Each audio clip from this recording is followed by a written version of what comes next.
Itutuloy ko lang yung tinatanong ko kanina dahil may nabanggit kayo ng presumption of misappropriation. Tama ba? For personal use. Based on the joint circular po, meron po. Oo, tama.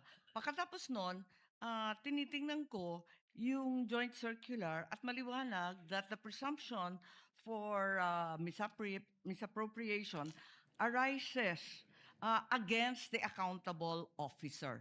Di ba? Yes po. Against the accountable officer. Sino ang accountable officer? Maliwanag naman yung joint circular. Sa 3.1, sabi yung officer whose duties permit or require possession of government funds. Hindi ba? Based on the joint circular po, may ganyang provision. Oo. So yung SDO talaga, yung Special Disbursing Officer has the possession, the custody. Tama yun, di ba? Yes po. O kung ganon, if the presumption na personal use ayon sa 8.3 ng Joint Circular, failure of the accountable officer to liquidate any public funds is tantamount na nga to that presumption. Hindi Yes, po po. ba? Yes, So, ang tanong dito, sino ang accountable officer dito sa sitwasyon na to? Kasi ang liwaliwanag na hindi naman si Vice President ang payee. Hindi naman sinasabi na nasa kanya yung pera. Ang liwanag sa inyong joint circular that the special disbursing officer is the one who was designated by the head of agency to have custody, di ba? And in the case of the OVP, si Acosta yon. In the case of DepEd, hindi ba si Fajarda yon? That is not entirely correct po, Your Honor.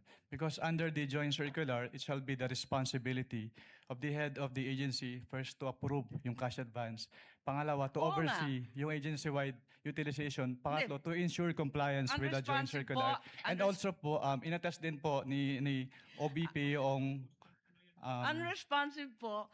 Ang tinatanong ko lang, hindi ba yung designated, yung SDO, si Fajarda lang at si Acosta, hindi si VP, hindi siya yung payee eh.